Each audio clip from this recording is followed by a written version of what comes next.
welcome in. I'm the Kodiak, and today I'm going to be ranking every team's skill position weapons. But before I do that, I just want to get into a few things. So first things first, ESPN completely ripped off my idea because I had this video ready to go last week, and then ESPN they published their article where they ranked every skill position, or they ranked every skill position unit in the NFL, and I was like, dang. So I had this one on the back burner. This was actually supposed to be like the second of the big long videos that I've started to make. But by the way, check out those other videos if you are interested. I ranked NFL GMs. I ranked every NFL rushing offense, every defense heading into 2024. So be sure to check that out if you like this one. But a few other things. Wide receiver is weighed more heavily than other positions, and lower ranked doesn't necessarily mean bad. But what I do care about most is the collective depth of the unit in general. So starting off with the Chargers, this skill position room is pretty laughable. Besides, if they had not drafted Ladd McConkey, I would have gone on par with saying this was one of the worst since the 2018 Buffalo Bills, where they literally had nobody on the offensive side of the ball. But they did add Ladd McConkey, who definitely makes me feel a lot better about this wide receiver room, because I didn't want them to go into next year with Josh Palmer and Quentin Johnston taking the reins as their wide receivers 1 and 2 for Justin Herbert. And a few other things, they did add Gus Edwards in free agency. J.K. Dobbins is a nothing burger at this point. You can't expect him to stay healthy. But Kamani Vidal, I'm really, really excited about what he brings. And I do think that he could potentially be a part of this unit stepping up its rank next year if I'm going to do this again.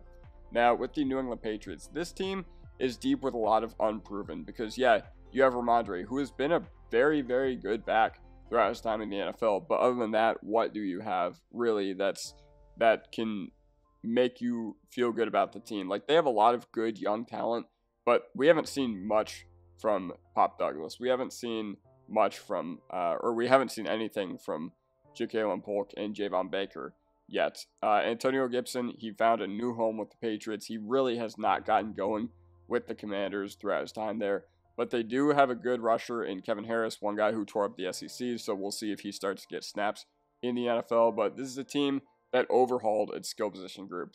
They have 5 guys who I'm going to be interested to see how they perform at the wide receiver position this year. I also forgot to add KJ Osborne, but he doesn't really move the needle for the ranks. But Hunter Henry, he's another guy who maybe, he's proven, and he adds something to the New England offense, but what is this team's ceiling remains to be seen. The Washington Commanders at number 30. Now, once again, this is another case where if Terry McLaurin was not here, this team is probably in contention for the worst in the NFL, because you have B-Rob and Eckler.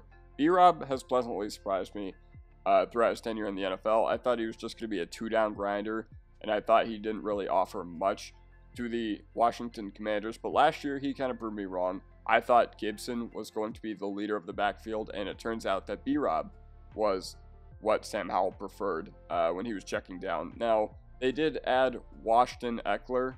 I don't think that's fair to say, because he did have that ankle injury last year, and he did look pretty good before that ankle injury, but still, I'm not really expecting Eckler, who's 28 or 29 years old at this point, to really be a huge contributor to this Commander offense. Like, yeah, he's going to be on the field, he's going to get his snaps, but how excited are we really about what he offers to the Commanders at this point in his career? Terry McLaurin, he is one of the biggest what could have beens in NFL history already, because he has never had the quarterback, and hopefully playing with Jaden Daniels, he finally gets the quarterback. Jahan Dotson, film guys swear he's good. Analytic nerds say that you should tap out on him and that he's going to be absolutely nothing in the NFL. So this year will be really telling to see who's right. And then Luke McCaffrey is somebody that they did add in the draft. I put De'Ami Brown in here because he was one of my favorite college prospects in 2021. He hasn't really materialized, but I figured De'Ami Brown mention would go crazy. And then they did add Sinnott this year in the draft, who came from Kansas State, and they did add Zach Ertz as well. So I'm excited to see Sinnott, especially because rookie quarterbacks do tend to target the tight end position, especially when they're first starting out, because they have their big weapons over the middle, and it's more of a security blanket more than anything. So yeah, I'm really excited about that. And they did add Zach Ertz. I don't really know how to feel about that. Dave Canales' Carolina Panthers. This is a team that they've tried to retool the skill position group over the past year, and they've done a pretty solid job of it. I really like Brooks. I really like Deontay. But other than that, what they had last year is pretty much what I'm going off of, and it's not very good. Oh, yeah, they also added Ja'Tavion Sanders in the draft, who I thought was going to go a lot sooner. But it remains to be seen how Canales is going to deploy his skill position weapons. Is he going to make Bryce Young target one side of the field as opposed to the other? Is he going to put Deontay in the slot? Is he going to put him on the outside? Because he can win at either. But are they going to be feeding Thielen over and over again? Which is why I'd argue they were such a bad team last year. And are Leggett and Mingo going to be anything? Mingo, he looks like a dead zero so far, and I really was not a fan of Xavier Leggett. I thought he was literally just Jonathan Mingo 2.0 as a prospect, and, you know, those concerns, they're not necessarily validated yet, but this is more of a case where the jury's out, but I don't feel good about it. I hope he proves me wrong. I made a whole video talking about why I didn't like Xavier Leggett as a prospect, but we'll see where this goes. We'll see what happens to Carolina, and yeah, so this team, once again, I don't think the ceiling is super high, even if everything goes well for them in 2024, but hopefully they can retool, and hopefully Bryce Young does have some things to work with this year in Canales as well. So with the Giants, now, one thing I will say is that if not for the top two receivers, they would easily have the worst skill position room in the league, but Malik Nabers is a better player than pretty much everybody on the teams that have been before him, and even though he hasn't played a snap in the NFL yet, he was graded by many as one of the best wide receiver prospects since Chase. So regardless of how I feel about him, the 6th overall capital makes me feel really good about his success in the NFL. I know that he's still kind of an unproven, and I do know that we need to see some things from guys in the NFL, but I think regarding him and Odunze and Marvin Harrison Jr., they're pretty safe bets as NFL wide receiver prospects. And Wan'Dale Robinson, he's another guy that made me jack up the Giants in my rankings because I've been pleasantly surprised with how he's performed in the NFL.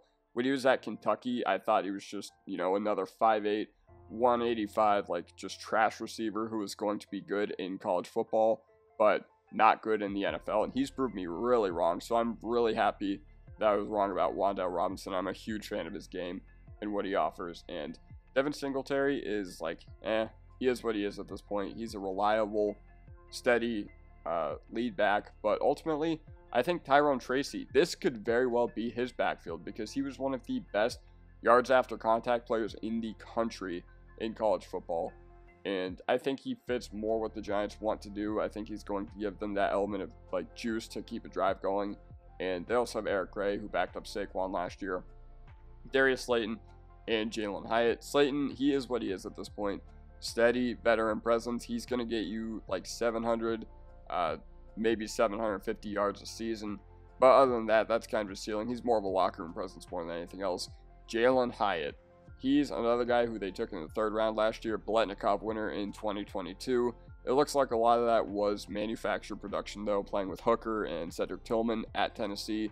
But other than that, maybe he could, hit his ceiling this year, and he could be more than just like a speed deep threat. And they also added Bellinger and Theo Johnson because Waller ended up retiring this past offseason. So my X factor is, will they be able to get Nabers the ball? And speaking of teams that are very thin but have a superstar, like, okay, I know I talked about the Cowboys and how they have the worst running back room in the league on my video where I ranked every team's run game, and don't get me wrong, they are at the very bottom of the barrel. Like, I literally ranked them as the worst run game in the league heading into next year. But why are they not last? Well, one reason and one reason only. You have one of the game's premier young wide receiver talents. He is in that discussion as one of the best young receivers in the league.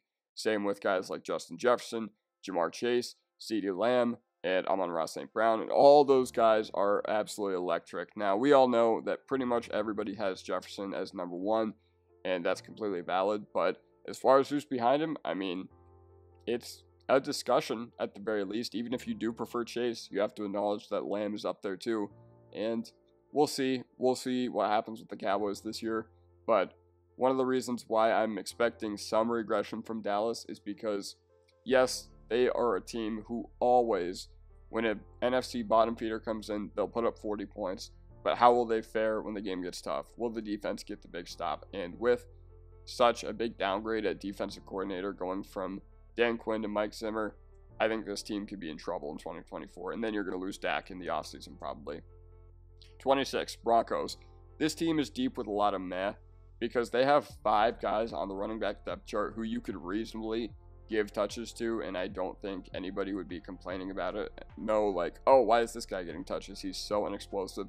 But one of the biggest things impacting the Denver Broncos skill position room heading into next year is, one, they have a rookie quarterback, so I don't know what the chemistry is going to be like. I don't know how all these guys are going to be deployed. I don't know what the personnel groupings, the personnel packages are going to look like.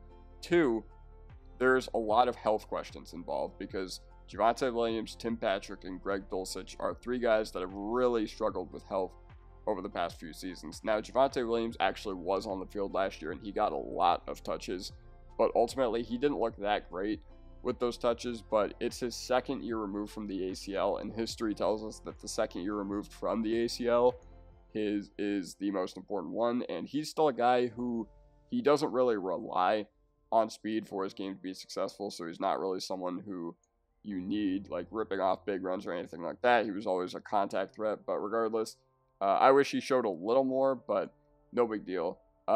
Sutton is your wide receiver 1. He has just earned that right. He made some absolutely crazy catches. Like, if you watch 2023 Broncos highlights, pretty much the only thing you'll consistently see is Courtland Sutton making a spectacular catch to move the chains. And they do have a lot of guys who are unknowns, like Marvin Mims is someone who we're hoping can take another step forward. He had pretty underwhelming production after his really hot start his rookie year. But Troy Franklin, somebody who was projected to go late 1st, early 2nd, was snagged by this team in the 4th round. So another thing is Greg Dulcich. He was very good last time we saw him on the field in 2022, but he missed all of last year due to the hamstring, and I'm just really hoping that he can stay healthy again. You know what? Let me move this down just a tad. All right. I'm just hoping that he can stay healthy, and I don't want to see Troutman out there again. One guy who's been really pumped up from beat reporters this offseason is Lucas Kroll. So if you're in a dynasty league, maybe you can take advantage of that, and maybe he's worth a flyer. Maybe Lucas Kroll is worth an ad. The Pittsburgh Steelers. Now, this team, it's pretty thin. I'm not even going to sugarcoat it because you have Najee Harris, who yes, 1st-round capital for him as a prospect. I don't necessarily disagree with it because the Steelers, they looked like a team that could use the services of Najee Harris. And Najee was phenomenal in college, but he's just run like he's in mud in the NFL. Like, there's a couple Twitter clips out there of him just looking absolutely awful and him, just making the wrong move and hesitation. And you already lost 3rd downs to Jaylen Warren last year, and Jaylen Warren does look like the most explosive back. However, I do need to acknowledge what Najee Harris is, and he's a 1st and 2nd down grinder, and there's nothing wrong with that. There are players that have, made livings and careers out of that. So Najee Harris, he is a power back primarily. He's just the guy you want to give it to in the red zone. But Jaylen Warren, he's the change of pace. He's the satellite. He's the guy who breaks a bunch of tackles. He's the guy who catches a bunch of passes. So I think Jaylen Warren is definitely the better football player between the two. But as far as role specific, I mean, both these guys are going to be involved in Arthur Smith's offense. And Cordell Patterson, too. I already know that all of you are going to be so mad, and myself included, because I own Jaylen Warren in a bunch of leagues. You all are going to be so mad when Arthur Smith inevitably gives Cordell Patterson like 5 red zone touches within the span of 2 weeks, and everyone's going to be like, oh my god, this guy's a doofus. And I don't necessarily disagree with that, but at wide receiver, it's George Pickens and a whole lot of nothing. Not going to say a whole lot of nothing because Roman Wilson ultimately is still a rookie, and he was a slot-only player. Or he projects most as a power slot coming from Michigan. And George Pickens is a guy who he is like that downfield X. Like, he has struggled to win in the short areas of the field, but my God, as a deep threat, like, he is just an absolute bully. So hopefully that him and Russell Wilson can find that connection there. Hopefully they can hit some deep balls downfield, and then Pat Freiermuth and Darnell Washington are your tight ends. I've expected a little bit more from Freiermuth at this point in his career, but a theoretical QB upgrade should really tell us a lot about Pat Fry going into this year, and Darnell Washington is a blocking tight end. So yeah, the only X factor we have to worry about here is what is Arthur Smith going to do. Now the Titans, this is a skill position room that I look at and I'm just like, okay, this is an older group, but they're trying to support their young quarterback, and that's exactly what Ran Carthon tried to do this past offseason. They added Tony Pollard, and they added Calvin Ridley, and the offseason before that, they added DeAndre Hopkins, but overall, this is kind of an older skill position group, and besides Spears and Chig, there's not a lot of guys that I'm really hopeful can develop, and ultimately, Treylon Burks is a big nothing burger. Sometimes in the NFL, you trade Stephon Diggs and you end up getting Justin Jefferson with that pick. Sometimes in the NFL, you trade A.J. Brown and you end up getting Treylon Burks with that pick. Big shame. I'm really sad that he never developed in the NFL and probably isn't going to at this point. Like, honestly, he's more of a cut candidate than anything else. But Chigoziem Okonkwo is someone that I'm really excited about, especially because he showed a lot when he was a rookie, and he was drafted in the 4th round out of Maryland, I believe. So it just remains to be seen how he is as a weapon going forward. But I'm excited. Once again, young quarterbacks do rely on their security blankets, and this is about as good as something you could have built for Will Levis, given all your options in the offseason. You know, Ridley signed with the Titans out of absolutely nowhere. And Pollard was somebody who last year, he did not look that great, especially coming back from that fractured fibula. But Tajay Spears, he was somebody who looked really explosive. I believe he was from Tulane and in college, and he doesn't have an ACL. So a lot of people were curious to see how a player without an ACL would do. And he's a really good pass catcher. He's made a really, really good reputation his rookie year off of being explosive and catching passes. So yeah, we'll see if that tracks to the NFL. Now, the Buffalo Bills. The first thing we're going to address is this is probably the lowest that you're going to see them because I'm very, very not high on the Buffalo Bills skill position group compared to others.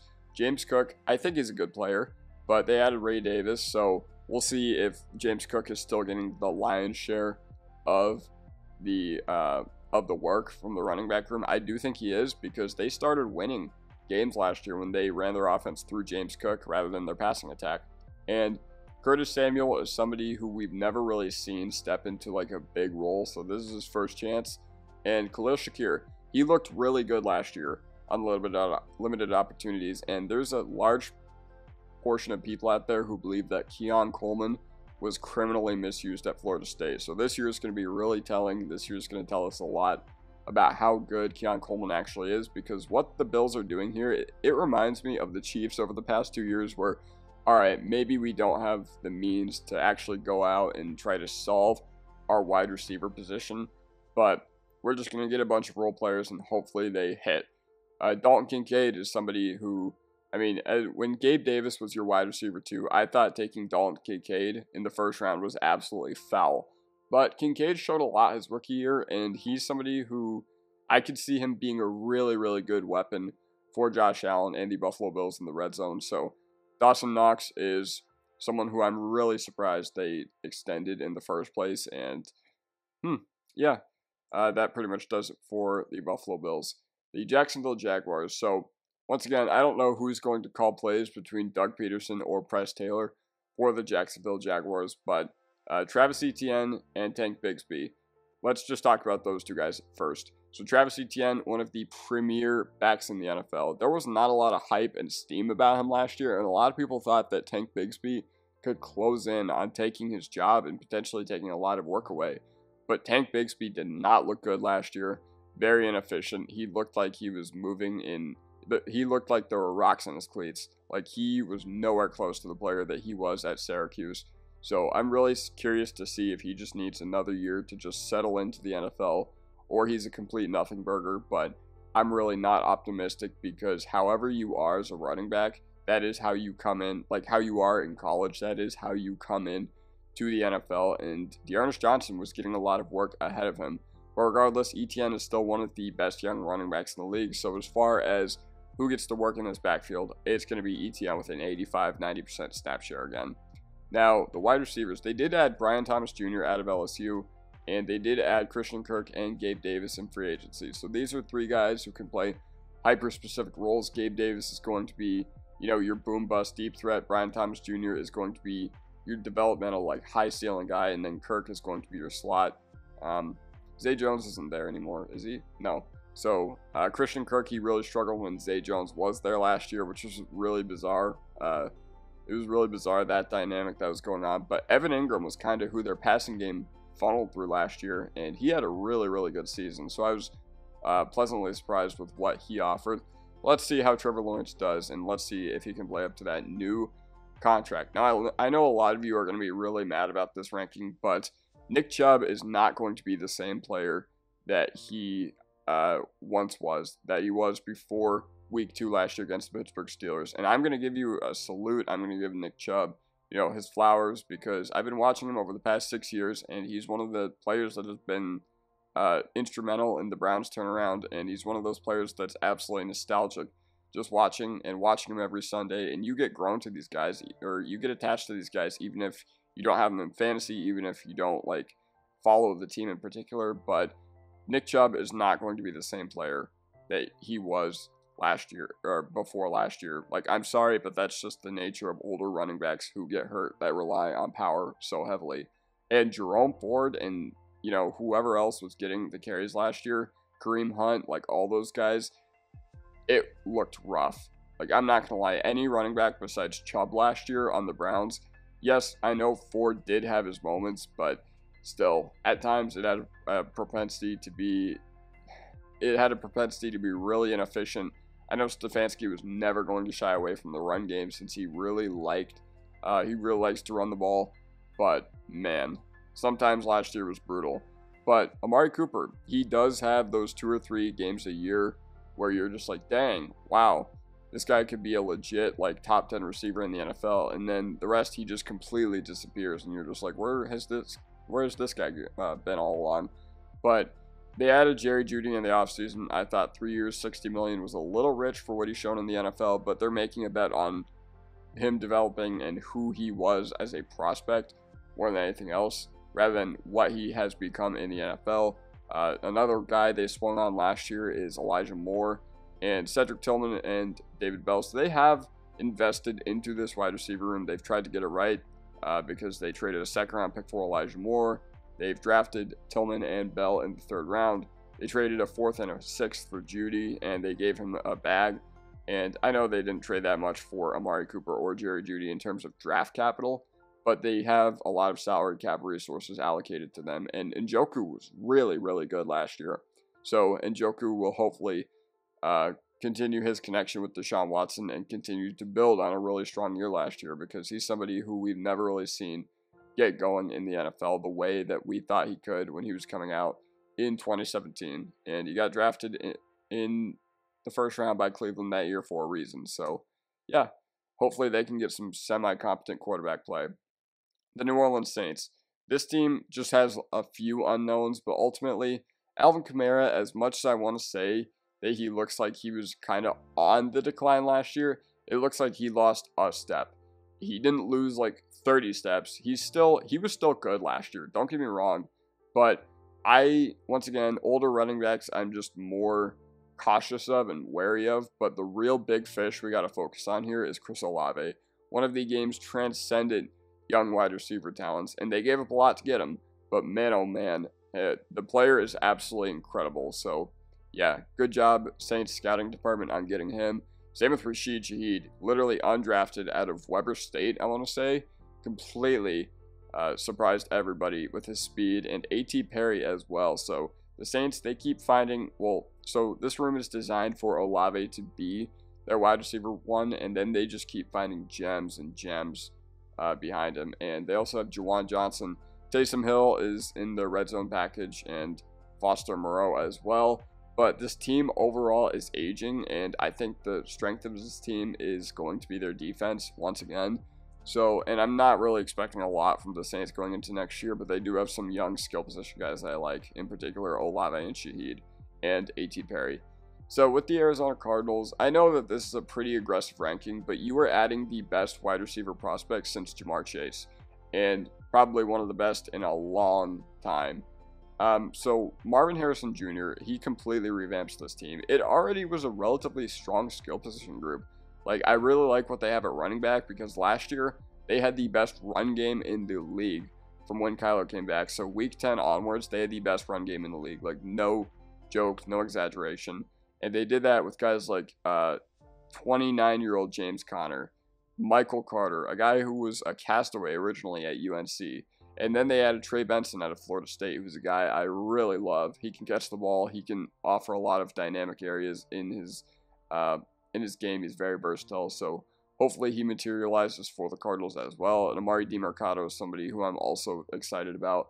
But what do we have at wide receiver? So Marvin Harrison Jr., Michael Wilson, Zay Jones, Greg Dortch. Now this is built on Marvin Harrison Jr. and Trey McBride just being, a target funnel for Kyler Murray. Hey, MHJ is down there somewhere. Hey, Trey McBride's in the red zone. And hopefully they can build on what they built last year in the second half of the year, where Trey McBride looked like he was absolutely dominating. So yeah, once again, Monty Ossenfort is absolutely cooking with the way he's building this team, and a lot of people are expecting them to finish with like 0-17 or a 1-16 record last year. But that didn't happen. They ended up overperforming, and they looked scary. Like, this is like the Dan Campbell Lions before the Dan Campbell Lions, or after the Dan Campbell Lions. Like, you knew that they just didn't quite have enough talent to get it done, but man, oh man, were they a nightmare to play against. 18, with the Tampa Bay Buccaneers. I want to start off with Mike Evans. He continues to just be underrated and continues to be, make his case for an easy first ballot Hall of Fame lock at this point. He's had an absolutely phenomenal career. It doesn't matter who was throwing him the ball. He always got it done. He always managed to get over 1,000 yards. It's one of my favorite stats since I've been watching football because it's held up so consistently. So big ups to Mike Evans. You are an absolute legend, my man. And then behind that, you have Godwin, and who's a great wide receiver too. And Palmer, who is somebody who really emerged last year, especially as a deep threat. And then you have guys behind him like Raheem Jarrett and Jalen McMillan. So let's see if they can get anything out of those guys too. And one thing I really liked about the Bucs last year is that Cade Otton always seemed to be there when Baker Mayfield needed him the most. So that's a really special connection they're building. Hopefully that he's been a big part of Baker's turnaround as well, I think. And then Rachaad White and Bucky Irving, two guys who, okay, let's start out with Rachaad White first. Great pass catcher, like one of the best in pass catching backs in the league. But unfortunately, this team has had zero run game, and Edmonds is somebody who's had a lot of major injuries, so he is somebody who's relatively inefficient as well. Sean Tucker, once again, he looks like nowhere close to the same player that he was at Syracuse, which makes me realize that when I was talking about Tank Bigsby earlier, I meant Auburn. But yeah, so as far as the Tampa Bay Buccaneers, this team, they lost Dave Canales, but we'll see if Liam Cohen is going to be able to elevate them, and I do believe he can. And this team is always pretty complete when it comes to their skill position weapons, and heading into next year, it is no different. So with the Raiders, this team could be really, really scary, especially because if you have the defense playing like it did at the end of last year, and you have the skill position weapons firing on all cylinders, you're going to have Devontae Adams, Jacoby Myers, Brock Bowers, and Michael Mayer. And the single biggest question mark for me when it comes to the Raiders, the team that plays 15 minutes away from where I live, is Brock Bowers going to get a lot of usage? Where is he going to line up? Because a lot of people, they didn't really designate him as a tight end. They designated him as like a joker, or more of like a plus H-back. And that makes complete sense. But he also absolutely dominated as far as the yards after catch, being a yards after catch savant. So we'll see there. Now, the one weakness I will say that this team has is Zamir White, Alexander Mattison, and Dylan Labe. Now, Zamir White I actually saw him in Target about a month ago, and his truck was decked out in Georgia stuff, which was really funny. I wonder if I still kept the picture. If I do, I'll throw it on the screen right now. But Alexander Mattison, he is somebody who, he got the chance to take over last year in Minnesota, and he looked awful, man. I understand if he was awful between the 20s and like good in the red zone, but man, he was one of the worst red zone backs I've ever seen. And Dylan Labe was from New Hampshire, I want to say. I always forget where he's from. But Zamir White, he's the guy who I think is going to lead this backfield. He looked pretty good last year when he was given chances. So yeah, now with the New York Jets. So you have Breece Hall and Garrett Wilson, but one thing that really concerns me about this team and why they're not exponentially higher despite having two premier young skill position players. You have Garrett Wilson, who's a phenomenal wide receiver, who unfortunately we might not see him fully hit his ceiling for the duration of his rookie contract. And you have Breece Hall, who has been absolutely situation-proof. He's been absolutely incredible for the Jets his first 2 years in the NFL. But outside of that, what do you have? Like, yeah, I know you've added Mike Williams, but he's had a lot of problems staying healthy. Malachi Corley is somebody who I really like, and I think he's going to benefit a lot from these new kickoff rules. And, yeah, I don't know. They did use Gibson last year, especially towards the end of the year. But Braylon Allen is the Abanikanda. We're going to need to see it before we actually crown anything. I was high on Abanikanda coming out of Pitt, but he really has not shown anything in the NFL. Braylon Allen is somebody who I thought was just a high-volume jag from Wisconsin, and yeah, it just remains to be seen what role those guys carve out. So that's just the most interesting thing to me about this team is who steps up outside of Breece and Garrett Wilson, because if somebody steps up, they could skyrocket by the time I make this video next year if I end up doing it. Kansas City Chiefs. Now, this is a team that if you had asked me a year ago to make this, I probably would have had them at like 25 and 24, and that was when people still consider Travis Kelce dominant. Like, yes, Kelce is still probably going to be a great player, but is he going to be dominant? I mean, I have some questions. I have some questions considering how hard he tailed off at the end of the regular season, and it looks like he's just more concerned about his celebrity life and his podcast in general, as opposed to, you know, being an impact tight end. And there's nothing wrong with that, like, truly, because he's earned it. He's had an incredible career, and it's not like he's Juju Smith-Schuster where he's like some guy who's clearly mid.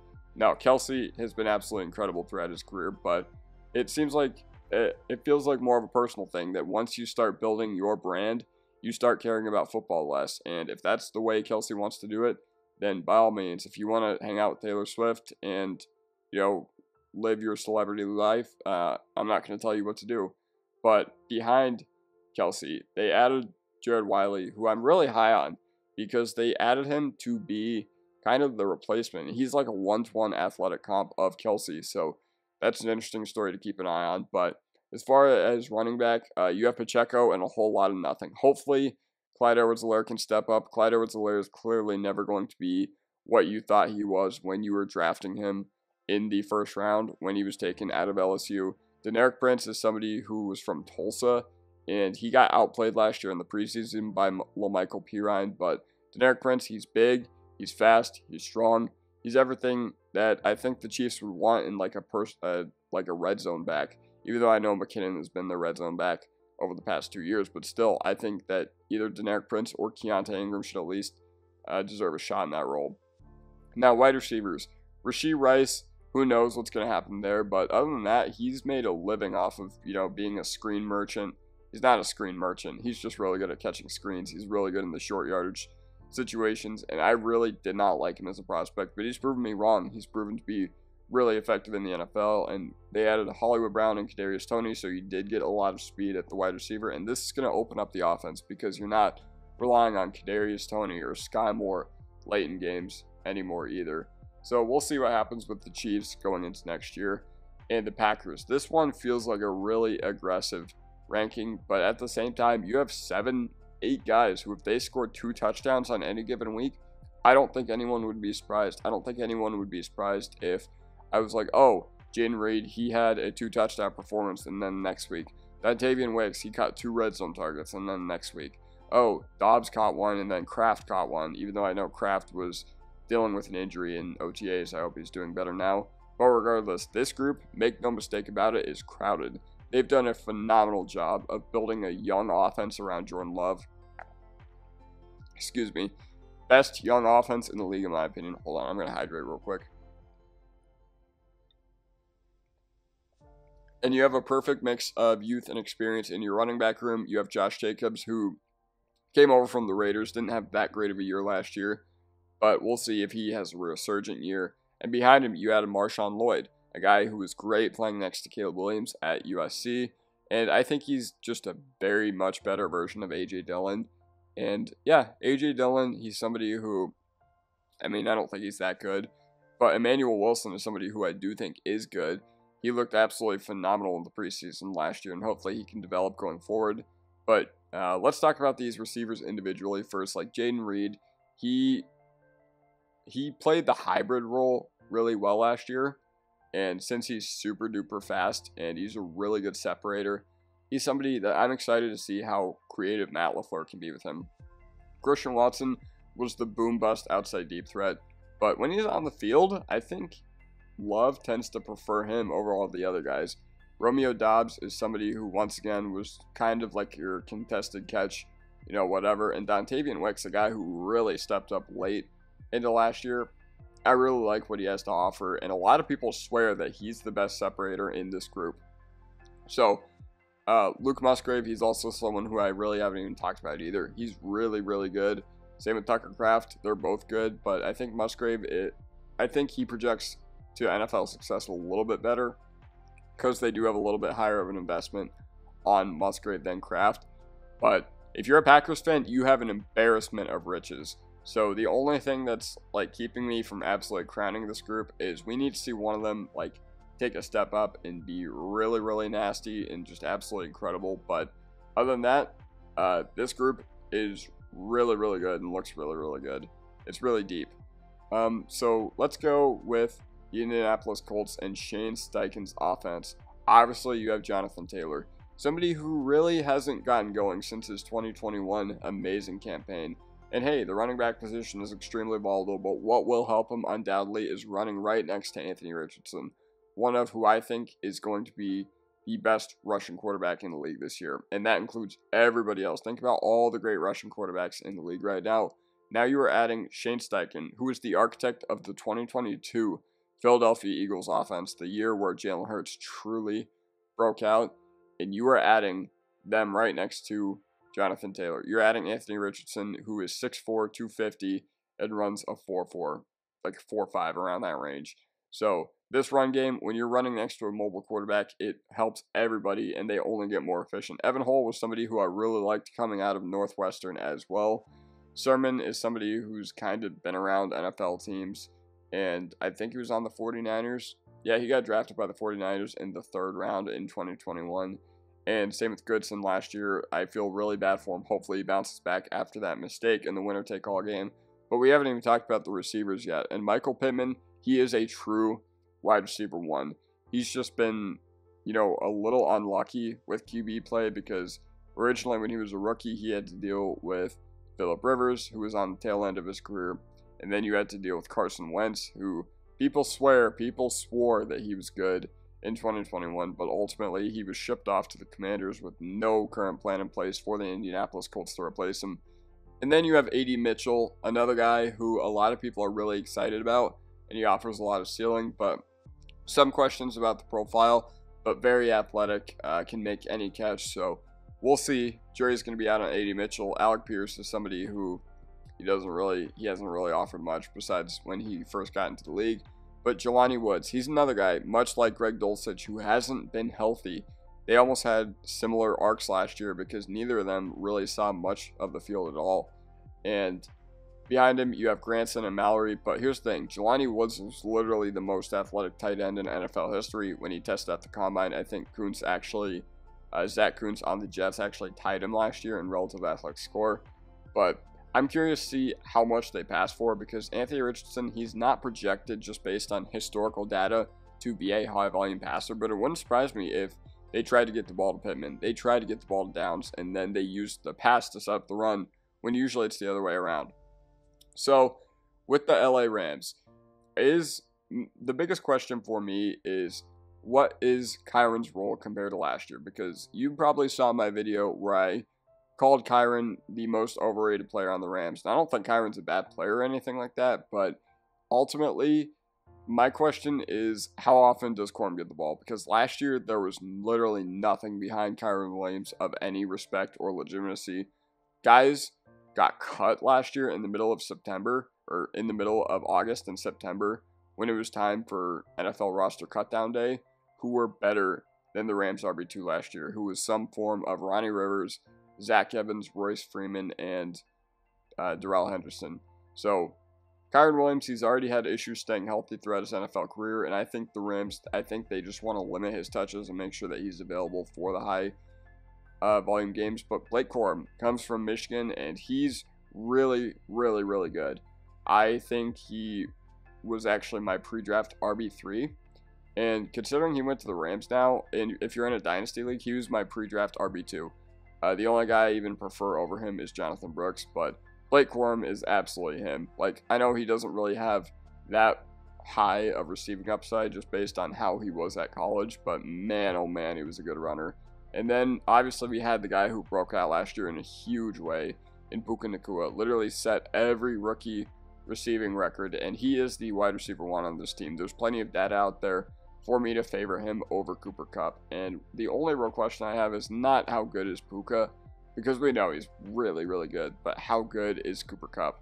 Because last year, it was a tough year for him. It was really weird. He had that hamstring injury that kept him out until week 6. He comes back against the Eagles and looks very, very good.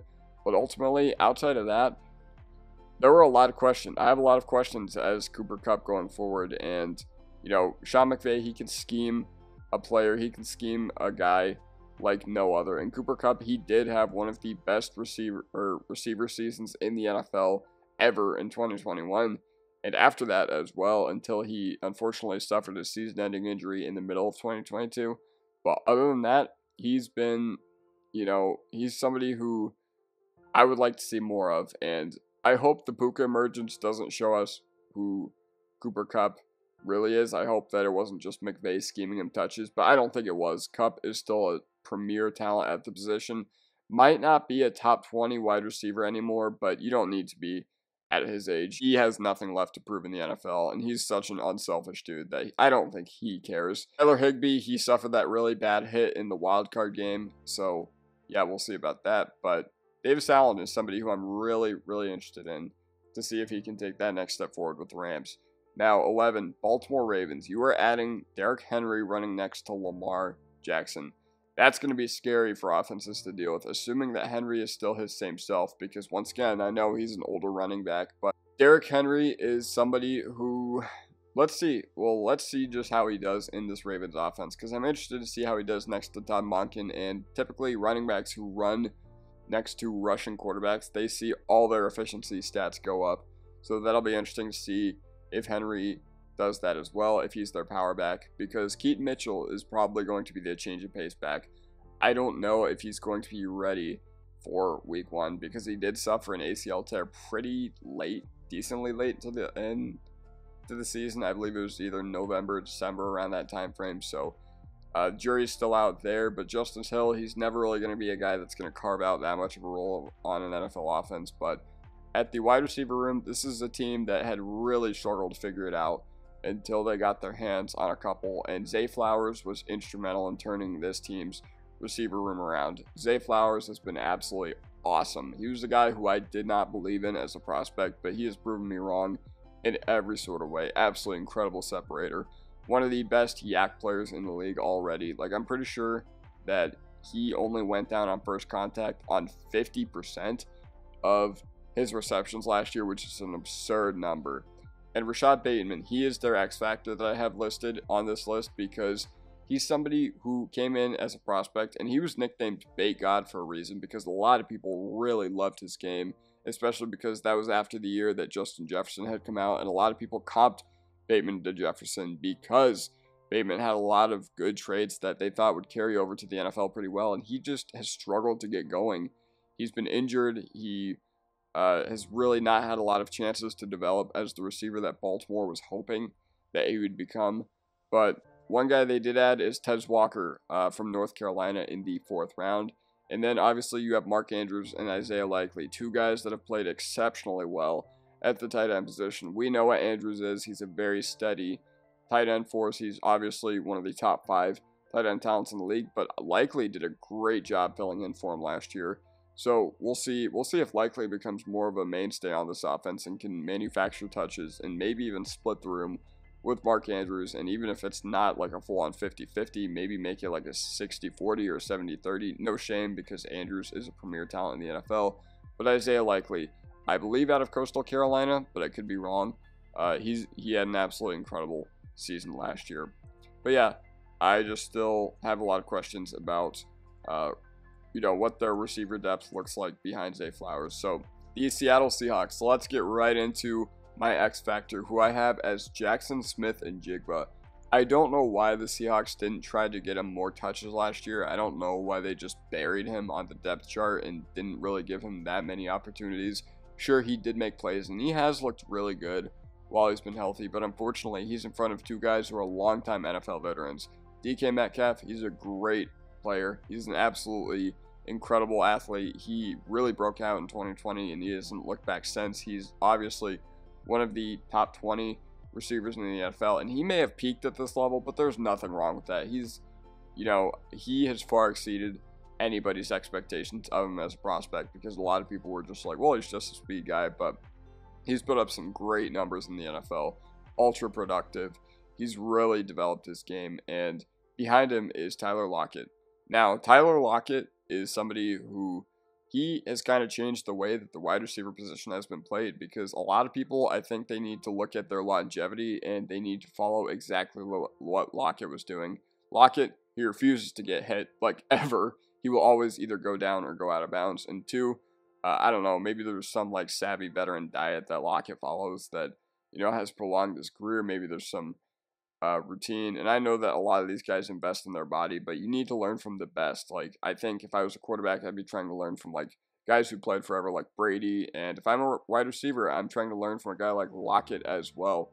But Jackson Smith and Jigba, I know we already touched on him. He's just, there's a chance that he's like Garrett Wilson, in a sense that we may never see him go fully ham and fully unlock his potential for the duration of his rookie contract, which is pretty sad to say considering how phenomenal he was at Ohio State. But Noah Fant, somebody who came over from Denver in the trade, and he's been a pretty steady force. You could definitely do worse at the tight end position than Noah Fant. I believe 250 and runs a 4.5, so pretty fast, nice size and speed combo for Geno Smith or Sam Howell, whoever they go with this year at any given week. And Kenneth Walker and Zach Charbonnet, two guys who definitely belong in the NFL. What I will say is that I think Charb is just more apt and more fits what the Seahawks want to do. Kenneth Walker, he's the guy who will hit the home run, but still, I mean, he's one of the backs that gets stuffed at the highest rate in the league. He's been that way over the past 2 years since he's come into the NFL as a rookie, and he's an all-right player in my opinion. I do think he's a bit overrated, but Charb is somebody who I love. Charb is somebody who I think I was surprised when the Seahawks took him, but then I was like, okay, that makes sense, because they didn't have a lot behind Walker. So yeah, back-to-back picks on running backs in the second round necessarily wasn't the worst idea in my opinion. And then you do add Kenny McIntosh, who we didn't really see much of last year. I think he was actually hurt the entire year, if my memory serves me correctly, but we'll see what Ryan Grubb cooks up coming over from Washington just down the road. So yeah, let's see what the Seattle Seahawks skill position room looks like. Now, with the Minnesota Vikings, there's pretty much one thing that is carrying this ranking, or three things: Jefferson, Adams, Addison, and Hawkinson. That's a very strong wide receiver 1 to tight end 1 tandem. And Aaron Jones came over from Green Bay. I wonder if Aaron Jones is actually going to be good, because last year he was good with the Packers. He was just hurt a lot. But luckily, Ty Chandler did look pretty good last year. He looked a lot better than Madison whenever Ty Chandler was getting touches, so that was pretty good. And Nwangwu, he's somebody who has really excelled on kick returning throughout his career. We'll see if he actually gets snaps as running back. I don't think so. Dwayne McBride was a guy who I really liked coming out of University of Alabama, Birmingham, and he was one of the best runners I've ever seen in college, like one of the best, like, pure first, second down runners. Like, he was a dead zero with receiving, so I thought if he did have a pass catching ability, he would have gone a lot higher, but he didn't cut out a role last year with the Vikings, and I was really surprised and really sad, because I wanted Dwayne McBride to go absolutely ham, and I want to see him, get snaps in the NFL, because that's been my dog. That's been my dog since the middle of the 2022 college football season. But Justin Jefferson, Jordan Addison. Obviously, when you talk about Justin Jefferson, you're talking about somebody who's widely accepted as the best wide receiver in the league, and I think even CeeDee Lamb knows it. CeeDee Lamb doesn't want to get paid like Justin Jefferson, so that's an incredible amount of respect there. And Jordan Addison is somebody who really burst onto the scene last year. He was really good at providing a security blanket for when Jefferson and when Hawkinson both went down. And Hockenson, I hope he makes a full recovery. I hope he's able to come back soon. The Vikings are being pretty tight-lipped with his recovery, because I saw the last update and it was from 2 months ago and it said no time frame. So we'll see. We'll see. But Hockenson, he came over from Detroit. They gave up a second-round pick to get TJ Hockenson, and he's looked very good. It looks like he's found some new blood and new life in Minnesota. So yeah, my biggest question is Aaron Jones going to hold his RB1 spot, or is he going to get pushed over the old man cliff? Now, with the Cincinnati Bengals, let's get right into their X factor.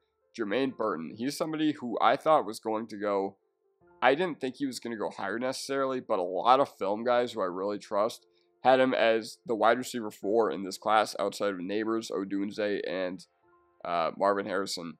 And the fact that the Bengals were able to get him in the 3rd round, like, this was a classic Bengals pick, because Jermaine Burton, he did have some character issues. I don't know what they are. I don't want to, like, talk about them or get extensive into them, but he did have some character issues, because I don't know how NFL teams valued that, and I didn't know how they felt about him in general. But regarding Zach Moss and Chase Brown, those are two guys who, when I think about running backs in the modern NFL, they're kind of what you want. They're two guys who are shifty. They're two guys who are elusive. Zach Moss had never really been anything in the NFL until last year when he finally got his chance after Jonathan Taylor went down. And Chase Brown, he's basically the AFC version of Kendre Miller, because he looks very explosive. He looks very elusive when you watch him, but you just want him to get a little more opportunity. And, oh yeah, I didn't even finish my thought about Burton, but this felt like a classic Bengals pick, because they've, over the past few years, been trying to get, all those high character guys and draft guys in college who are captains, guys who are very highly regarded. Now they completely went their course and went with the 2005, like, Carson Palmer Bengals, when they would take shots on literally anybody. If you could play, you were a Bengal. And that is kind of how I viewed that pick that the Bengals made right there. Now, with Gesicki and Eric All, I don't know who's going to be the wide receiver 1 for the Bengals. I mean, I'm not really excited about Gesicki, because he's somebody who's had a lot of opportunity to succeed in the NFL, and he has zero yak ability, and I'm really surprised at what he has done, how little he has done in the NFL considering the opportunities he has had. But Eric All, he's somebody who is going to be, in my opinion, one of the best weapons in their tight end room in general. So yeah, now with the Falcons, the only question that remains, and this has been an issue, this was an issue this past year, can you get the guys who you spent a lot of draft capital on, can you get them the ball? Because, okay, it's one thing to spend draft capital on skill position guys, and personally, I think that, positions of priority exist for a reason. You can draft an edge, you can draft O-line, which, I mean, the Falcons have a good O-line, but my point is, they probably could have used some of that draft capital to better some other more important positions to building their football team, just due to the fact that skill position weapons are primarily not on the highest importance of the NFL anymore. Like, I know they're very important, and that's what this video ultimately is about, but think about the Chiefs. They've won the past 2 years with nothing at wide receiver. And the Falcons, they've invested a lot in their skill position room, and it's one thing, this is what I was getting at, it is one thing to use a lot of draft capital on these skill position weapons. It is a completely different thing to not use them. It is a completely different thing to disregard and make some bizarre point about, like, oh, we're going to give our best players the football and then give the ball to Jonnu Smith on a tight end jet sweep in the red zone instead of Kyle Pitts. Like, that's the vendetta that Arthur Smith had last year against, I don't know, it was either gambling or fantasy football. But it seemed like he was a head coach and he was trying to prove a point to somebody, I don't know who it was, but the only question with the Falcons is, can they finally get these guys the ball? Because the sky's the limit. Bijan, Lennon, and Pitts are some of the most, like, premier young talents at their position. A lot of people had Bijan as their RB1 in Dynasty heading into last year. A lot of people still have Kyle Pitts as one of the best young tight ends in the game, despite the fact that he's had a lack of production. And lack of production, it's not his fault. It really isn't. Same with Drake London. Like, all these guys have been absolutely incredible in the NFL. And as long as Cousins can finally get them the ball, Like, I think they'll be good. Some other things to talk about. Zach Robinson is now their offensive coordinator, so they're going to be running a Shanahan scheme. And Tyler Algier, he's a guy who just has played pretty well in the NFL, and he's about as good as a fifth-round pick as you could have had if you were the Falcons at the running back position. They did add Darnell Mooney and Rondale Moore to be their wide receivers behind Drake London, but ultimately I do think that they still need somebody to step up in behind Bijan, Lennon, and Piss. So with the Texans, this is something that I'm going to get a lot of hate for, but I think Diggs, we can't talk about him as being the Stephon Diggs is old, because at the tail end of last year, he completely dropped off. He got a lot of targets, but a lot of them were, you can't blame bad quarterback play because he was playing with Josh Allen. And he's somebody who, yeah, maybe he just did need a change of scenery, much like in 2020, when he needed a change of scenery and complained his way off the Minnesota Vikings and ended up finding a really good rapport with Josh Allen. But ultimately, Stephon Diggs is somebody who I think we can't talk about him as if he is the same player. He got a lot of targets in the back half of this past year, and he did nothing with them. And obviously, he's had those crucial drops in big moments, but in front of Nico Collins, or in front of Stephon Diggs, you have guys like Nico Collins, who has ascended into, in my opinion, one of the game's premier young wide receivers. I do think that he is a top 10 dynasty receiver if you play in a dynasty league. And Tank Dell, somebody who completely shattered my expectations, somebody who was ultra productive in college, and it's been absolutely incredible watching him grow, and Nico Collins finally get the quarterback he absolutely deserves, because even going back to Michigan, he's never had that. But with Noah Brown, he had an incredible year last year, or at least incredible spot starts, but outside of, when you're talking about Brown, Woods, and Mechie, I don't think you're expecting much from them. And Dalton Schultz, he's going to be the security blanket for CJ Stroud. He was another guy who played incredibly well last year. Running backs, Joe Mixon and Dameon Pierce, Jawar Jordan, and I'm trying to think. So, I don't know who I want to talk about first. Okay, let's talk about Joe Mixon.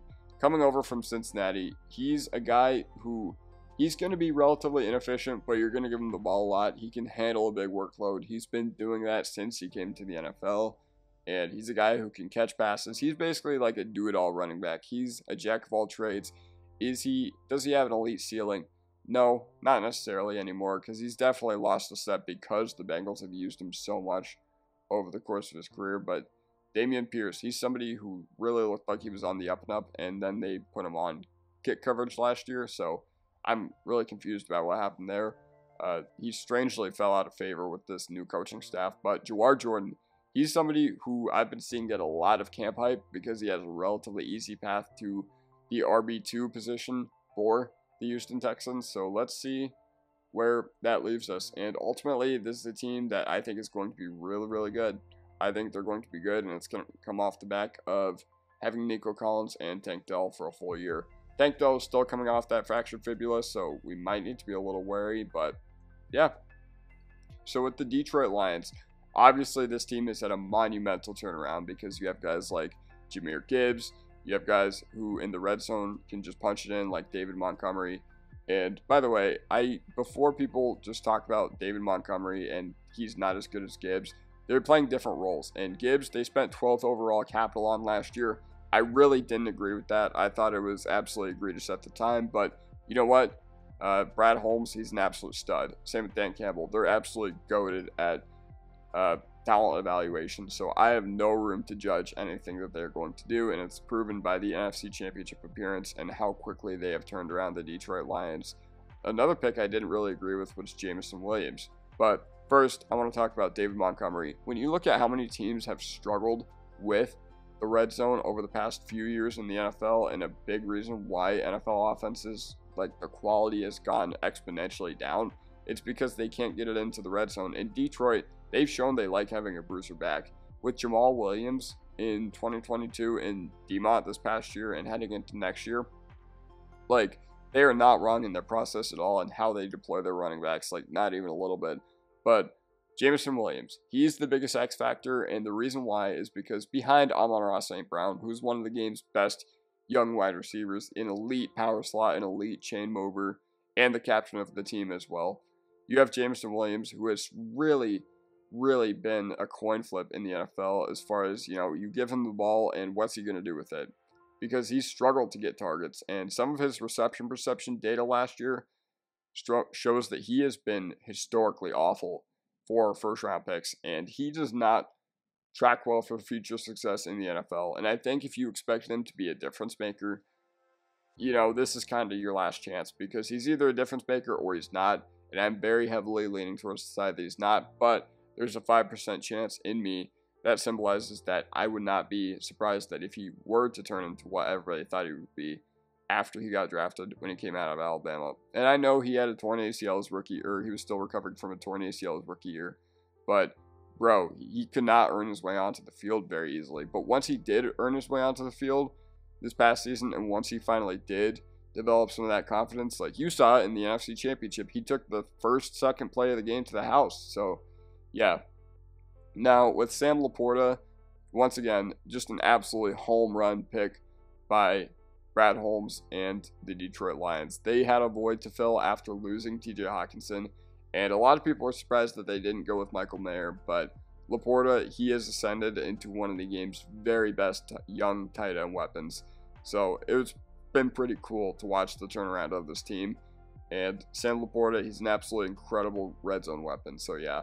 The Chicago Bears.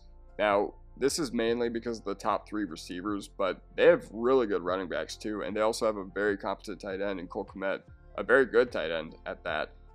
Not just competent, that was kind of me disrespecting him, if I do say so myself, but let's get into DJ Moore. He came over from Carolina last year, and he was always kind of a what could have been player, but ultimately he finally got the respect he deserved. He finally got what he deserved fully last year in Chicago, and he got out of that disastrous Carolina situation. Even with Justin Fields throwing him the ball, he looked absolutely amazing. Now, just imagine what Caleb Williams can do throwing him the ball. And they had Keenan Allen, a guy who's going to be a very good veteran presence, somebody who has been often injured, unfortunately, throughout his career, and his season was cut short on the back half of last year, but he could still ball, even though he's very much similar. He's like AFC Tyler Lockett, and his game is going to age very well, and he's going to be another good chain mover for Caleb Williams. Now, Rome Odunze. I know a lot of people that had Rome Odunze ranked ahead of Malik Nabers in the draft process, and to be completely honest, I don't entirely disagree, because Rome Odunze is just awesome everywhere. He can play all 3 receiver positions. He can beat man, zone, and press. And he's been absolutely incredible, and he's been absolutely unbelievable throughout his time in Washington. I know he really struggled his first 2 years there, but over the past 2 seasons, in his junior and senior year, holy cow, has he been just absolutely incredible. Now, with the running back position, DeAndre Swift, he is somebody who I don't really have a strong opinion of. He's a polarizing player because a lot of people are just like, okay, the Lions got rid of him for a reason. Like, they weren't excited with what he offered. And then he goes to the Eagles, a team that really, it's a very running back friendly system. And now he's with the Chicago Bears. Now he's running right next to Caleb Williams on this team that's absolutely loaded with weapons. And Khalil Herbert looked insanely good last year as well. Roshan Johnson played alongside Bijan at Texas, and I was surprised he didn't go higher in the draft as well. But Khalil Herbert, going back to him, he was a great runner. I'm pretty sure he had one of the highest yards after contact per attempt in the entire NFL. So yeah, complete running back room, complete wide receiver room, good top 2 tight ends, even adding Gerald Everett in free agency this past year. I'm expecting a lot from the Bears going into next year. Now, with the Miami Dolphins, you have Mike McDaniel, and the only thing I have that concerns me about this team is, one, you're going to pay Tua a huge bag, and does he deserve it? No, in my opinion, he does not, because of his propensity to just melt down in the big game, and he also has a really bad track record of performing when the weather is bad. So that's unfortunately a shame, but when you think about what Miami offers, like, this team is all speed, because you have Achane, Mostert, Jalen Wright is somebody who they added from Tennessee, and then Jeff Wilson Jr. as well. He's still on the roster. I don't know if he's going to make the 53, but obviously you have a man who was one of the best players in the NFL last year, probably the second best player in the league after Christian McCaffrey. And he, oh my goodness, every time he touched the ball last year, it looked like he was going to take it to the house. He's, I believe, 30 years old, but man, he is not slowing down one bit. And Jalen Waddle is also another guy who, he's kind of had a strange past 2 seasons, especially because his rookie year, he looked so good. But he's another guy who has upside out the roof. He's absolutely incredible. And Odell Beckham Jr., I don't really expect him to be a wide receiver 3 on this team. That's going to be Washington instead. But yeah, Jonnu Smith and Durham Smythe are your tight ends for Miami. So the only questions I have are quarterback and the ability to perform when the game gets tough. Now, with the Eagles, you have Saquon Barkley, A.J. Brown, Devontae Smith. That's pretty much all you need. Pretty much that's all you need. If I was a quarterback, I couldn't ask for anything else. But you do have reliable contributors behind them. You do have Goddard, who is a very reliable tight end 1. You have guys behind Saquon like Kenny Gainwell and Will Shipley, 2 guys who I expect to be good runners, especially behind the Eagles' offensive line. But yeah, let's see who steps up as their wide receiver 3, because obviously A.J. Brown and Devontae Smith are your 1 and 2. Traded for A.J. Brown in 2022 from the Tennessee Titans with the 18th overall pick in the draft. Drafted Devontae Smith 10th overall in 2021 after his Heisman winning year at Alabama. They added Paris Campbell, which I actually didn't know about until I was checking this team's depth chart, and I was checking just to make sure I got everything. And Johnny Wilson, that's somebody they added in late this year in the draft. So yeah, let's see if he is able to materialize. Once again, he's another person who people swear he was misutilized at Florida State, but oh well, time will tell. And Goddard, once again, he's a guy who, he's just been steady veteran presence. And Okwuegbunam, he never really materialized and developed on the Broncos, but we'll see how he does with the Eagles. And you already know who number 1 is if you are keeping track, just because, okay, you have Ayuk and Debo, 2 guys who I completely believe are superstars in the NFL. And let's address the elephant in the room. There's just been so much bad stuff about the 49ers, Brandon Ayuk, that I just don't think it gets done. I just don't think it gets done, and I think they're just going to develop Ricky Pearsall. I don't know why I forgot to put Pearsall here. That's my mistake. But Ayuk and Debo, I believe that they are both superstar receivers in the NFL. They are both so good at what they offer and so good at their specific roles that Ayuk, he really, in particular, has stuck out to me as a great pure X. Even though he kind of was doghoused his sophomore year by Kyle Shanahan, that was one of the best things that could have happened for his development. He was absolutely great this past year. And Christian McCaffrey, best player in the league in 2023. He is probably a top 3 running back ever, if we're considering everything, if we're considering how he's playing at an elite level going into the twilight of his career, if we're considering that you just give him the ball and it looks like he gets better every time, you give him the ball in the red zone and it's pretty much an automatic conversion. So he is a top 3 running back ever, in my opinion. And I don't say that lightly as an NFL historian, but I truly believe that about Christian McCaffrey. And I do believe that his health has, in large part, robbed us from what could have been an incredible career. And even though it's been an incredible career so far, but it still might be a what could have been, all things considered.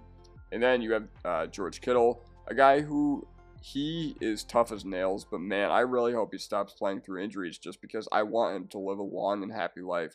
I don't want to, see him with a questionable designation anytime I'm watching the Fox NFL pregame show and see the bottom ticker, George Kittle, questionable. And he always ends up playing, but man, sometimes you got to slow down. And behind Christian McCaffrey, they have Elijah Mitchell, who has been very capable in filling in behind Christian McCaffrey throughout his career. Jordan Mason, another guy who I'm confident would do better elsewhere, but he's just buried on this 49ers depth chart. And Isaac Rando, 4.3 speed at 230 pounds. Whew. Oh man. I believe he's either 220 or 230. I can't remember off the top of my head, but either way, he's that's still a size speed, absolute outlier. So yeah, that does it for me. Kyle Shanahan, he can scheme this team up like anything else. So Let me know what you guys think in the comment section down below, and I will see you guys next time. Peace.